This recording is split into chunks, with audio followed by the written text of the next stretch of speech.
بسم اللہ الرحمن الرحیم۔ پیارے بچوں، welcome back to my channel ایک کہانی میری زبانی میں۔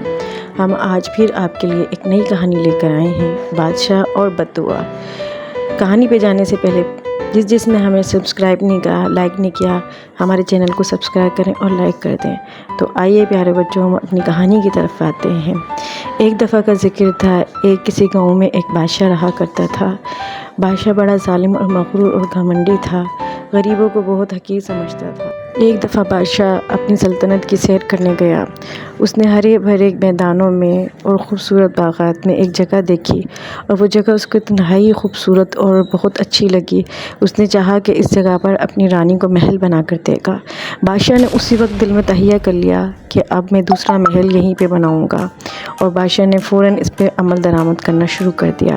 بادشاہ فوراً اپنے محل میں آیا واپس، اور دور دراز علاقوں سے بڑے بڑے انجینئر اور معماروں کو بلایا گیا، اور انجینئر اور معماروں نے بیٹھ کر بادشاہ کے محل کے لیے ایک نقشہ بنایا، اور دوسرے دن سے بادشاہ کے محل کی تعمیر شروع ہو گئی۔ اور پیارے بچوں، کچھ چند مہینوں کے بعد ہی بادشاہ کا محل تیار ہو گیا۔ محل انتہائی خوبصورت تھا، اس میں ہر طرح کی آسائش رکھی گئی تھی۔ پھر تھوڑے دنوں کے بعد بادشاہ نے اس محل کی ویلکم کرنے کے لیے اس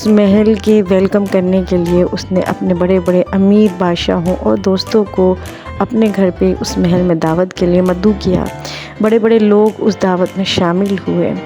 جب بڑے بڑے لوگ اس دعوت میں شامل ہوئے اور بادشاہ کے محل کو دیکھا تو سب نے تعریف کی، لیکن ان میں سے چند لوگوں نے کہا بادشاہ کو کہ محل تو بہت خوبصورت ہے، لیکن یہ محل کے سامنے یہ جھوپڑی ہے، اس طرح سے لگتا ہے جیسے مخمل میں ٹاٹ کا پیبند۔ بادشاہ کو یہ بات بہت بری لگی، اور بادشاہ نے اپنے وزیر کو کہا کہ جلد سے جلد اس جھوپڑی کو میرے محل کے سامنے سے ختم کیا جائے۔ وہ جھوپڑی ایک بوڑھی عورت کی تھی، اور وہ بوڑھی عورت یتیم تھی، اور بوڑھی عورت کا آگے پیچھے کوئی بھی نہ تھا۔ وہ بوڑھی عورت دن میں مزدوری کیا کرتی تھی اور رات کو اس جھوپڑی میں آ کر آرام کیا کرتی تھی۔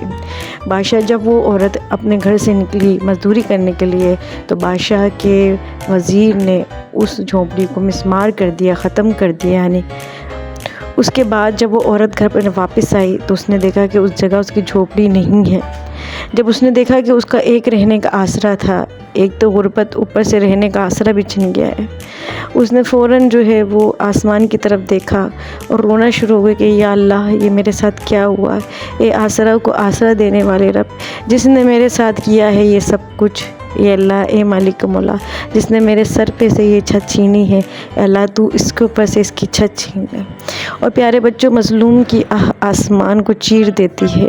ابھی عورت نے صرف آنکھیں اٹھا کر آسمان کی طرف دیکھا ہے، اور ڈبڈباتی آنکھوں سے اور لرزتے ہونٹوں کے ساتھ جب اس کے لب کھلے تو اس کی دعا آسمانوں کو چیرتی ہوئے رب باری تعالیٰ کی بارگاہ میں پہنچ گئی۔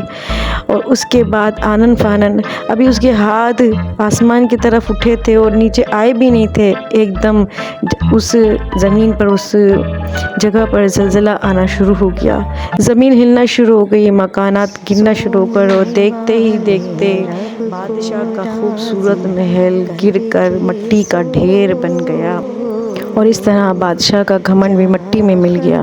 تو پیارے بچوں، اس کہانی سے ہمیں دو سبق ملتے ہیں کہ کبھی بھی زندگی میں کسی کو حقیر نہیں سمجھنا چاہیے، اور دوسرا یہ ہے کہ ظالم سے زیادہ مظلوم کی دعا آسمانوں کو چیر دیتی ہے۔